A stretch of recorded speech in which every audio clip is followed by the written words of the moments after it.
putting the gong on, talking once again about those pictures of a fifth or a fourth off of a root. Going above a root to a 5, and above that to an 8. Making a power chord, making a solid picture in your mind.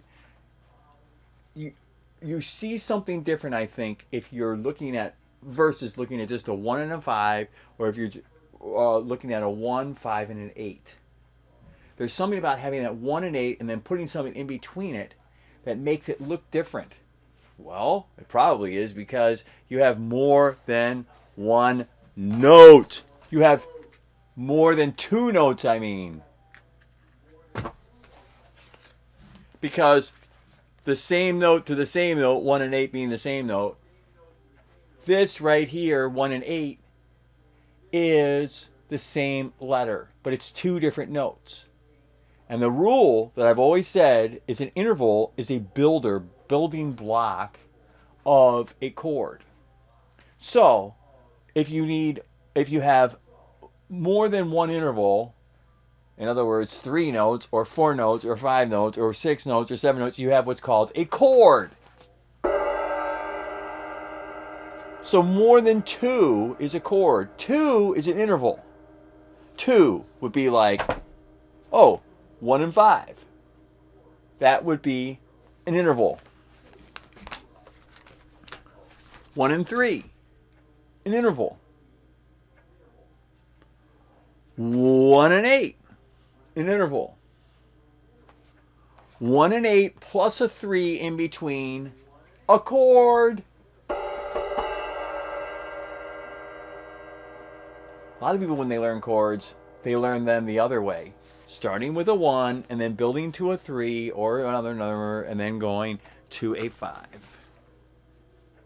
To me, that would almost be a 4-note chord, because I think you always have to have a 1 and an 8, no matter what, in your pictures, in your learning pictures, in your keyboard learning pictures. If you're playing a 1 and 8, if you're playing a 1 and an 8, a 1 and an 8, a 1 and an 8, a 1 and an 8 in the octave formation like a duck, hopping like a rabbit,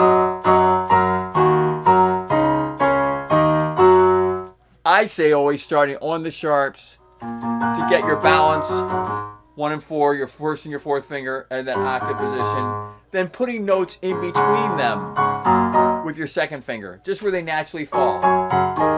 Only sharp notes. Listen to what you get.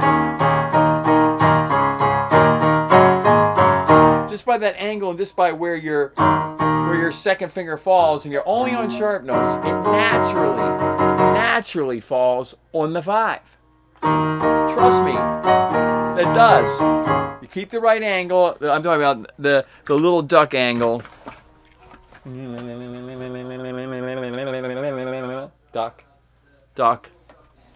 Duck angle. And you keep this in mind, the line in between your first and your fourth finger, and you're on the sharp side. You're on a raised sharp. You are balancing above a letter note. You are placing your thumb above a letter note, and then with your fourth finger on each hand, depending on what direction you're going, either going left or going right, going positive, going up in letters, going backwards in letters, going negative, going left in letters. Anyways, or go lower. Anyways, if you have that 1 and 4 in place, balancing on to the first and fourth fingers, your second finger will naturally fall on the 5th. 1 and 5 of D sharp is A sharp. 1 and 5 of C sharp is G sharp. From 1 to 2 in the right hand makes an easy formation. from F sharp to C sharp, and also from so 4 of the 5 notes, except for B, A sharp has a weird one, has F. Just like B, remember, in all the letters, the only one that didn't work out in the 5s was B. Well, now you go to the right neighbor right there, to the left of it, to the A sharp, and that doesn't work out having another sharp. It goes to a letter. Sharp to letter, sharp to letter, sharp to letter, sharp to letter, sharp to letter. Feels different, obviously, than sharp to sharp, sharp to sharp, sharp to sharp, sharp to sharp. Everywhere else, it's sharp to sharp, 1 to 2, 1 to 2, 1 to 2, 1 to 2, 1. Oh, but all of a sudden, you have an A sharp and you have to go to an F, a letter. You have to learn that shift, kabing, down to an F. But otherwise, your second finger of both hands now, falls naturally on the 5th. In your left and your right hand. It falls naturally on the 5th. It's really a great, great, great thing. Anyway, so look at this. From 1 to 2, and the distance over here in the right hand, from 1 to 2, I'm measuring the same letters that I have to go distance-wise from 4 to 2 in the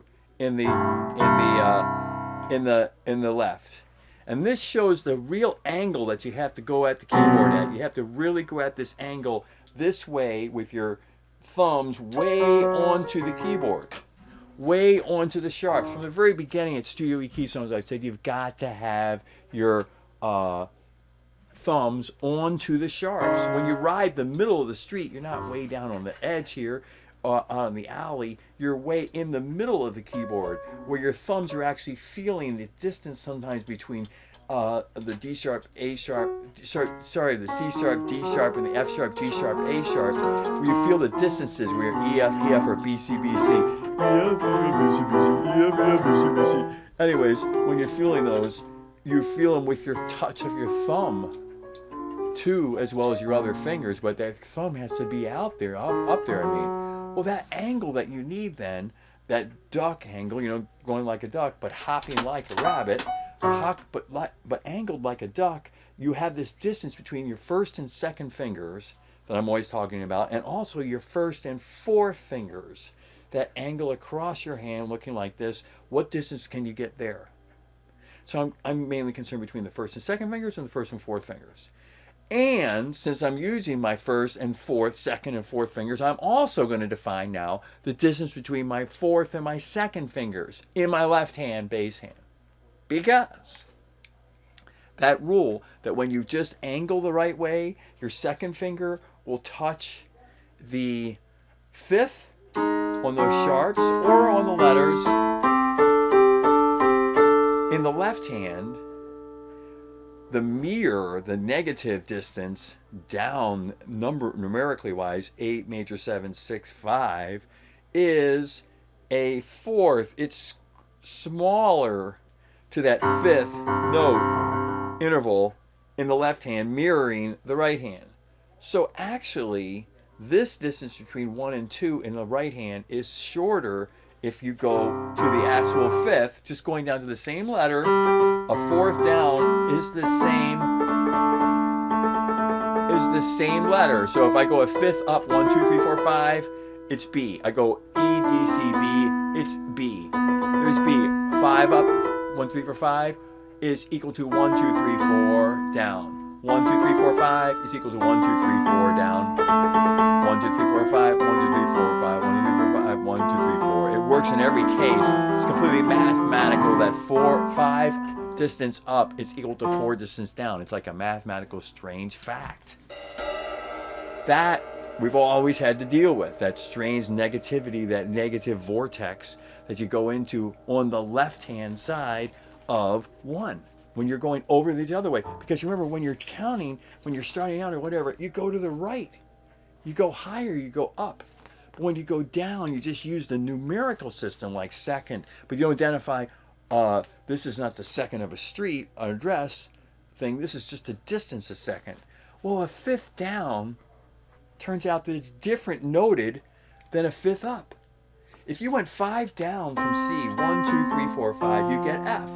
1, 2, 3, 4, 5. If you went 5 up from C, you get G. 1, 2, 3, 4, 5. It's not the same note. So 5 down does not equal 5 up.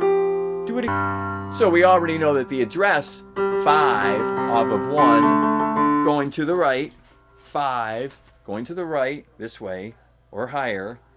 This 5 address equals numerically a 4th going this way, going negative. This 5 equals a 4th in between. This is weird, but repetitive. Those notes keep circulating around and saying the same things over and over again. Before you know it, you got it. That's the greatest thing. Okay, so anyways, this picture of what's in between 1 and 8. What is that note look like and finger like in my right hand and in my left hand? It going this way down to a -8, but it's really a 4 in here just to equal the same pitch this way, left hand, right hand. I got the distance between 4 and 2 in the left hand going from 1, if I'm looking straight over me, 1 to 5, 1, 2, 3, 4, 5 to 8 to thumb. I'm going 4, 2, 1. It does feel good when you get that angle going. Wait a minute, something doesn't sound right. That's because it's the B one. On B you have to have F sharp forever and ever and ever as the number 5 address in the B street. I'm showing you all the 1s and 5s, except, oh, no, B. A pure 5. You hear it when I walk it. It's perfect. But watch if I don't put it in there. You know, it sounds like a, kind of like, and I'll put the in here. See how pure it is? What? No. F. You do it if you chromatically, you can feel exactly sharp to sharp, letter to letter to letter, sharp to sharp to sharp, letter to letter to letter, sharp to letter to sharp. There's a different picture there. Sharp to letter to sharp. And then my move chromatic neighbors next door. Letter to sharp to letter. It's not letter to letter to letter, it's sharp to letter to letter. That's different when they're next door neighbors. So that one position on the keyboard, A sharp and B, both have that different feel along with his sisters and brothers in the neighborhood.